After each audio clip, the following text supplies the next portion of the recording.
You've cracked a code on providing a really valuable system for your clients. It solves a real problem. People don't always want crews to come into their office and disrupt everything, but you're solving a real problem and you're making recurring revenue to support them with, coaching, post-production, and making sure that they're getting value from their investment. And I predict that what you'll see is years and years of people going, why would we stop this?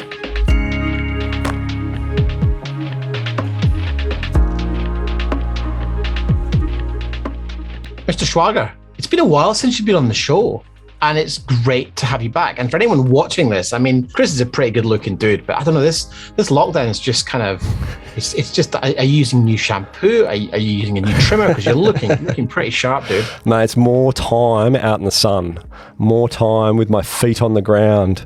There was a period through the first 2 weeks of this recent lockdown where I was really frustrated. I was listening to all the news media. I was watching TikToks, and TikToks became like fun little videos turned propaganda, and like everything was COVID. And I was like, oh my God, I've really got to change this attitude. Like it seemed like the whole world was against me, and everybody, go on a little fitness run and feel like everybody was talking about either COVID or something negative. And I was like, you know what? This is not healthy. So I just change it up. It's true. You've got to be careful what algorithm you're allowing yourself to tune into. Yeah. I said to all my clients right at the beginning of COVID, first thing you got to do is not watch the news. Get off social media, because it's very easy to believe that this COVID thing that's happened to us all is the reason why business has been tough. Actual fact, it hasn't been tough for a lot of people, because they've found ways to embrace the humanity of a client relationship. And you're one of those guys that I know in your business never sit still. So I'd love to hear a bit about, I'm sure the audience love to hear, how did you guys at Ridge respond to the last 18 months of chaos? And for context, for anyone who doesn't know Chris, he's based in Sydney. They've had 2 significant lockdowns. Talk me through the process you went through as a company and how you've come out of that the other end. Well, we didn't have as much of a leap, I don't think, as a lot of people did.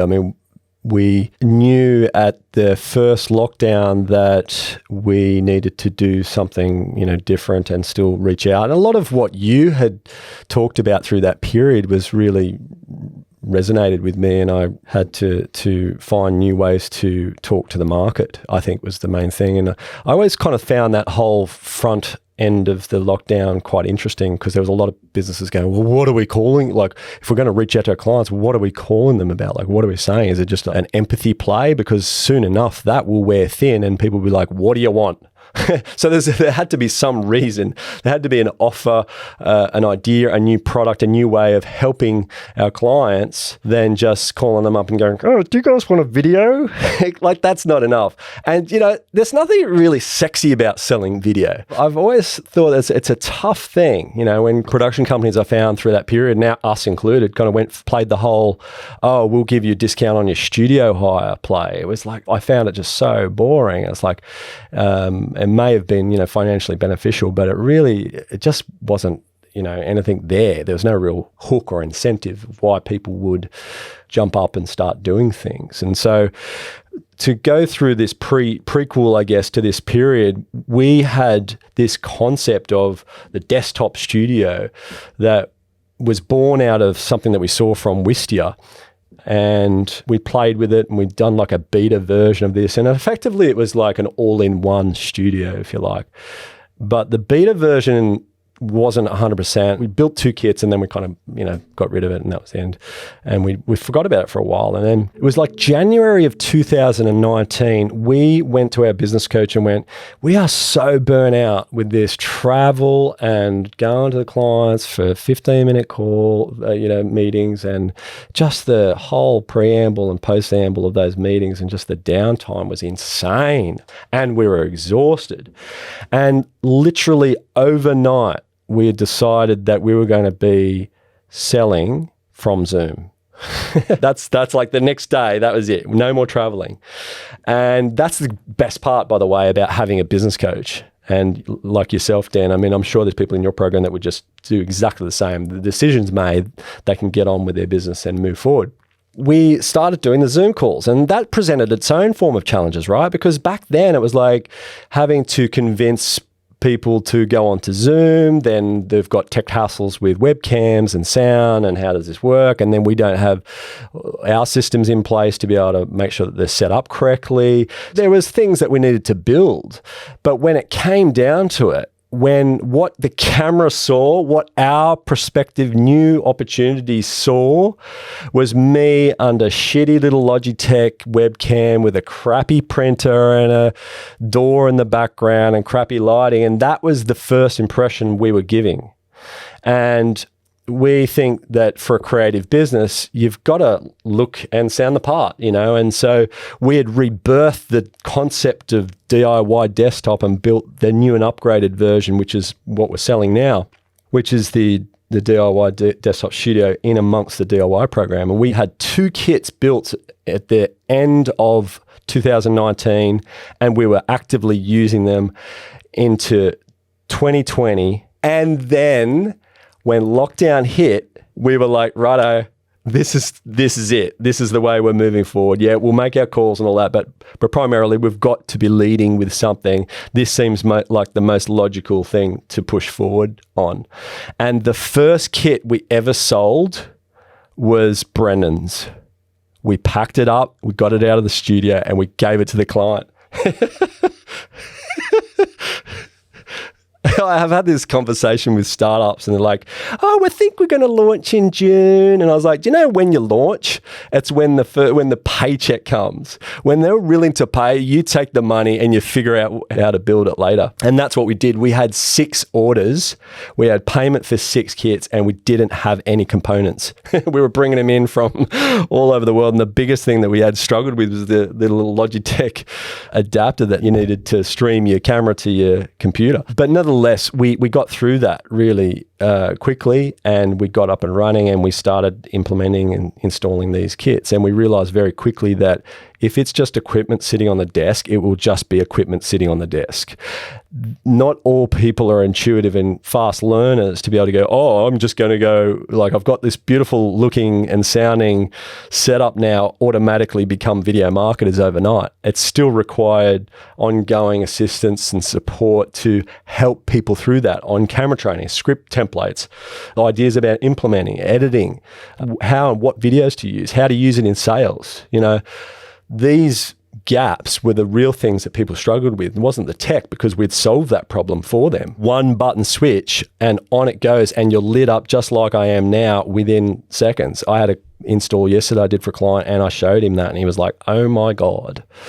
You know, he could record within minutes, and, you know, there was nothing more to do. You make a great point, just to cut in there, about a lot of video businesses worry overly about, you know, the younger people coming into the market and doing stuff cheaper, or clients doing it themselves. But as you said, it's one thing to have the gear and then make it look good, but you can make it look good. But if you don't know what to say, how to say it, and how to structure it, you're goosed. And what I love about this offer you've created is that you've solved the problem for the client, which was, for a period, they couldn't physically have people come to them, number one. Number two, you can have a filmmaker come to your premises and film with you, but if you're not being coached or produced in how to say what you need to say correctly, it doesn't work. So you've actually you've solved the problem and created an ongoing opportunity to support a business ongoing with subscription revenue. And I think it's just genius. And what I just wanted to say is, this didn't happen right off the bat with you. It wasn't like the very first time you had this idea, you got it right. And I just admire you for the fact that you and Brendan have just kept going, trying to figure out the best way to do this. And it sounds now like it's starting to really flow. We'll be back in a short moment. Video is everything. And because the world is now demanding that you appear on camera in some fashion, it's time to get the skills of a professional presenter. Go to ridgefilms.com.au/DIY, because do-it-yourself videos should be easy and they should work. The DIY video program helps you personalize sales, produce video emails, and record videos regularly without the tech hassles. Look and sound amazing in every video meeting. Go to ridgefilms.com.au/DIY. Yeah. I mean, let's put things into perspective. We're a 20-year-old business who has some process and some system in place to be able to sell, market, manage finances and cash flow. We have that in our armourer, if you like. When it came to getting the kit organised, it wasn't like we immediately just assumed that the problem was XYZ, therefore let's build the kit. I mean, we listened to the market. We had a whole bunch of LinkedIn in-mail marketing going out of that first lockdown, and people were telling us straight that most people who presented on camera sucked big time and that they weren't happy and it wasn't satisfactory. So we knew that the gap was weak there. We knew, and I'm still a big believer, that this won't go away. It's not like people are automatically going to just overnight go back and start working. They'll never have a use for webcams again. Do you know what I mean? Like, it's going to be, people have fallen in love in a way, and not all people, but most, like a lot of people have fallen in love with the concept of home work-life balance and been able to be more efficient at home. And the thing that has always stifled them has been, well, how do I do that professionally, you know?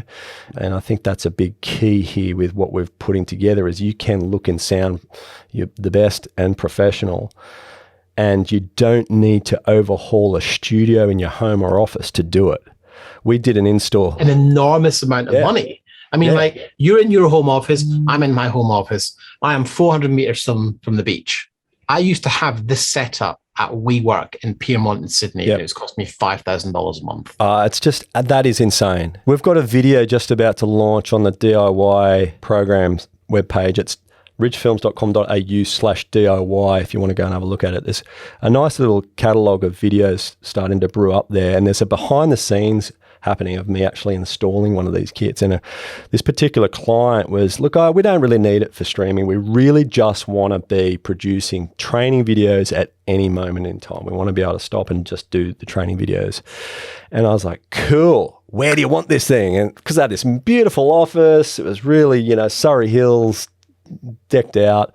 And they're like, well, you see that white, petition over there with the big long white doors? Behind that. We don't want anybody to see it. Like, when we close those petitions, we're closing off the shitty kitchen, the stacked up chairs, the junk that they just would harbor. They'd stick behind that. We want your thing to be behind that. And I'm like, okay. So they gave me this slot. There's about 1.5 feet between an old fridge and these white petitions. You'll see it when you watch the video. But basically, we were able to design this whole thing so that the background was the petitions. They had a kind of an envelope style background that kind of comes out, and lighting, sound, everything as you see it now, it's looking good. And when they're done, they just fold it all up and away it goes. So my point is, it's not requiring a massive fit out to be able to produce these videos. But also what's interesting, and you don't need to reveal numbers and stuff, but unless you're happy to, but it's the fact that this is something where you've applied your 20 years of knowledge into how can we solve a problem that we know is going to get worse? How do we stop? And I love your point about we just don't want to stop to be trailing across Sydney to have meetings anymore. And I think the most important thing about running a business is that very few businesses reach and attain the point where they get to have freedom. They might make a lot of money, but they're having to really work for it. And I'm really trying to demonstrate to my community that success isn't just financial. How much freedom do you have? How much freedom do you have to go, I'm not going to work today? Can you just go, I'm not going to work today, and the money's still going to roll in? And if the answer to that is no, then you have a problem in your business. And what I love about this is that you've cracked a code on providing a really valuable system for your clients. It solves a real problem. People don't always want crews to come into their office and disrupt everything, but you're solving a real problem, and you're making recurring revenue to support them with, coaching, post-production, and making sure that they're getting value from their investment. And I predict that what you'll see is years and years of people going, why would we stop this? You had a great case study with a client I've used the other day who runs an events company saying they were spending $2,500 a month. We were spending about the same on a videographer. He just sees it as this kind of such an important part of his business now that I can't imagine he'd ever stop paying you. And that is a beautiful business relationship because you're solving a very real problem. You're generating great revenue from it, and it's scalable. And if you want to take tomorrow off, you pretty much could. I mean, is that what's happening in your world? Yeah, I mean, look, when you think back to the origin of the threat of, because I'm keeping in mind here, we're talking to predominantly video companies and videographers and stuff. I mean, the iPhone was a threat. The DSLR camera was a threat. The low cost of technology was a threat, right? And you can repel against that and say, oh, but we do the professional thing, or you can just wait for your revenue to dwindle as more and more competition starts to soak up opportunities that you may be ordinarily getting. So you can either fight it or join it. And we realized we had to be harmonious about our approach to this. Be real about the fact that clients are going to, what was it? The buyer controls the sales process, and it is 100% true. If they don't have budget, or they want to spend their money elsewhere, or they think they can leverage it in other ways, then we're trying to foster in both professional video marketing as well as our DIY, this ideal of reuse, repurpose, recycle, refashion. If they're just constantly smashing out video after video and not looking at their marketing in that way, it's time consuming, it's costly, it's resource swallowing, and so they got to be looking at ways that they can leverage. I listened to your podcast this morning, Dan, and I was like, oh, we don't edit. We like it authentic. And I was like, shit, that's something I really could take away with me right now with the way that we're producing our show is overly engineering, and I'm getting a little bit too carried away on the directorial side and just trying to polish so much that it's taking a lot of time. But, there's so many efficiencies in business to be had. And, we need to be treating them really seriously, because when I think it all comes down to what we do in business, it is ultimately time that is going to be the decider of whether things move forward or they don't. And for us, and I'm just sort of on a bit of a ramble here, I think, at the moment, Dan, so pull me up at any point. I think I'll talk to that point about why we don't edit. And it's very deliberate. We put 2 episodes out a week. We're up to something like 240 episodes in 2 years. That is an enormous amount of work to just produce that much content. We took a month off, one August, to test having a break, and it really impacted the listeners. People were commenting that they weren't hearing the show. And so my commitment to this show is I do 2 episodes a week, no matter what. And to do that, I can't be, editing. I just don't have the time and capacity. This is a free show, which I pack full of value, which is a lead generator for my business. And so we bank on enough people coming through us asking for help, and then we can work with them in another capacity. But it's a small fraction of the number of people who listen to the show, and I'm okay with that. That's completely fine. I love making this show. I love getting to talk to you and other great guests. We then take this content, we repurpose it. We've got a team who look after that. I purposely don't edit the show for one very good reason, and that's just to demonstrate by doing that done beats perfect. And yes, a lot of filmmakers get very caught up in feeling like everything they do has to be perfect. Yes. And the fact is, I know people who take a podcast like this and cut out the ums and the ahs and the edit it all. It doesn't add any more value to the message I'm trying to share. Yeah. I want video businesses to take this stuff, get out, implement it, and make some money. And if I focus too much on the production value and made it too perfect, it's just not who I am. And so it's more authentic for me to have a cough and go, oh, sorry, I just coughed, or in my throat. I'm a human being, I have good days, I have bad days. Yes. I don't want to present this polished look. I'm not a polished person, but what I do is get great results for my clients because we get shit done. And so it's really more about the get stuff done, get shit done, put it out. It doesn't have to be perfect, but the sheer volume of content we put out reaches more people. And the people that do resonate with us end up joining our programs and staying for years. And that's ultimately what I'm looking to do, is to attract the right people in who don't who don't care about that shit. Yeah, like, that's right. I used to have people who would comment on an email I'd send saying there's a spelling mistake. I'm like, you should read my book. There's dozens. It's not important when what we're talking about is you getting off your arse and calling a client and making a sale, because that's what's going to make the biggest thing to move the needle. Now, for you, I get it. You know, you're a different personality to me, and you are producing a more polished product for your clients. But I do think you've got to be clear on the fact that is going to all this trouble to edit all this stuff actually that important? That's right. Yes. And or is it slowing us down from putting out more content and hitting more people? I think go, like, I have no regrets, and I think going through it is understanding what our capacity to deliver content is directly related to how obsessed we get about everything being perfect. And so, going through that and going to the polarizing end of the spectrum in terms of, hey, just a straight live stream ad hoc type interview versus, something that's polished and all of that. I mean, understanding what those two areas feel like, I think, is part of the process of knowing how to streamline and make things more efficient in the long term. And I think that's what the DIY program is all about as well. So our clients are sick of poorly producing iPhone quality content like hacks, and they're asking for multi-million dollars from their clients, and they've got these shithouse iPhones. That's a really great point. Like, what kind of problems is a business solving, and at what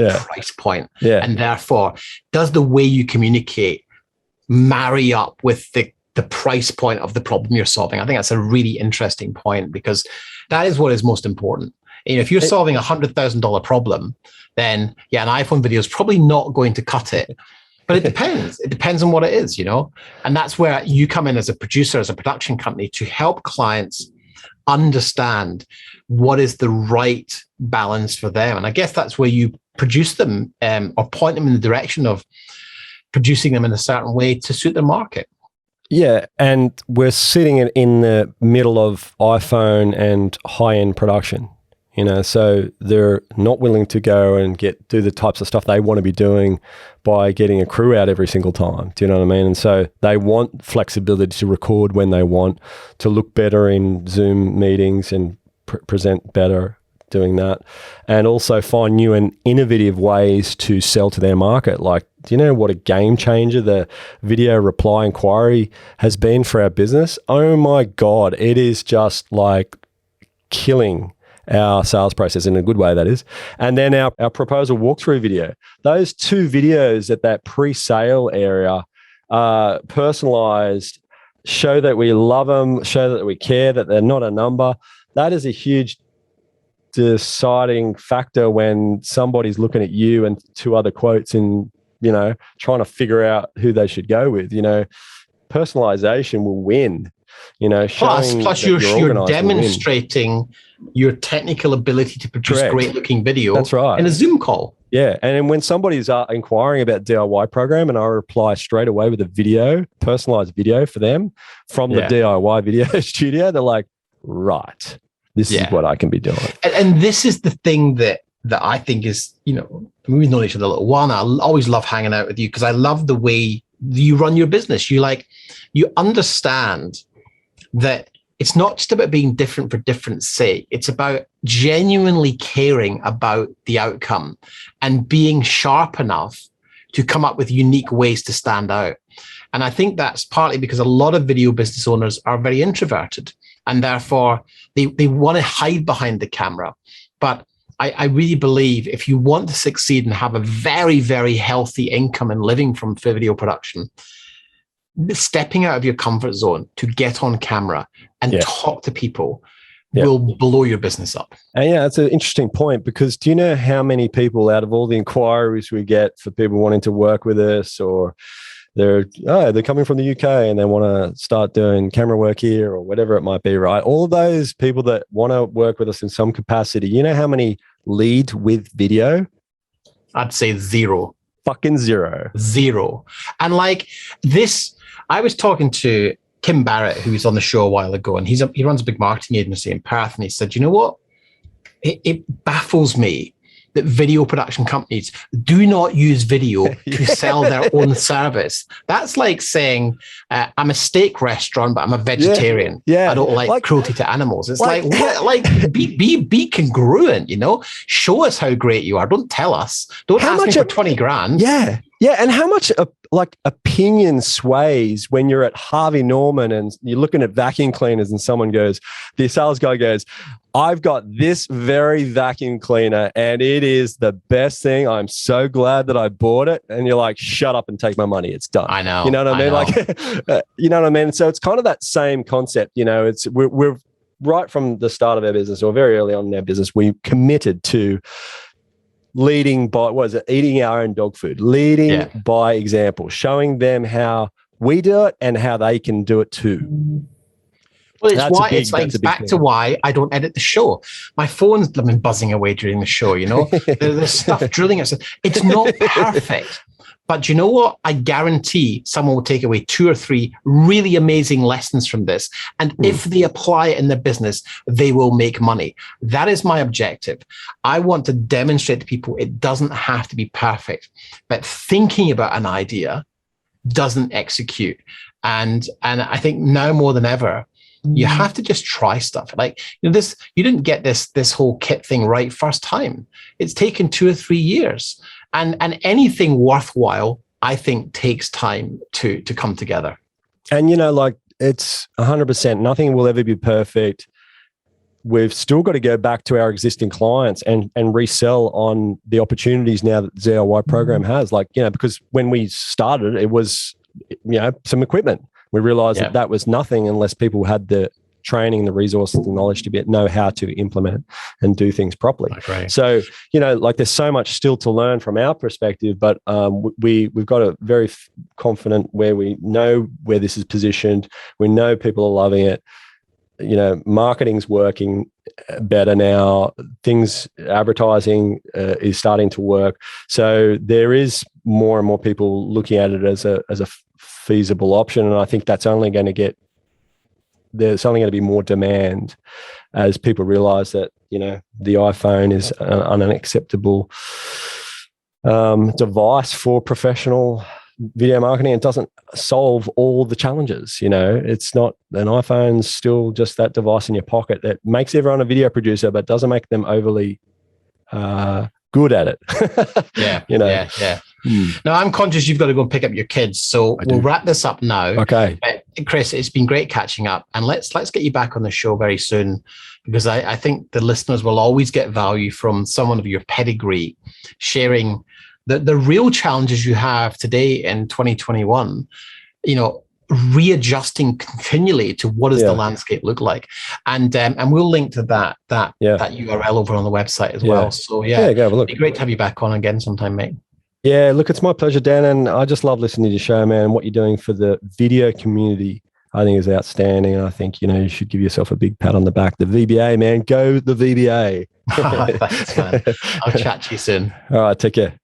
That's all for this episode of the Video Made Simple podcast. If you want to start on the path to become a video marketing professional, go to ridgefields.com.au/learn. And for only $47, you get instant access to our online course, plus live coaching sessions with me every month. Let us help you take the mystery out of producing video. So go to ridgefilms.com.au/learn and see you next week.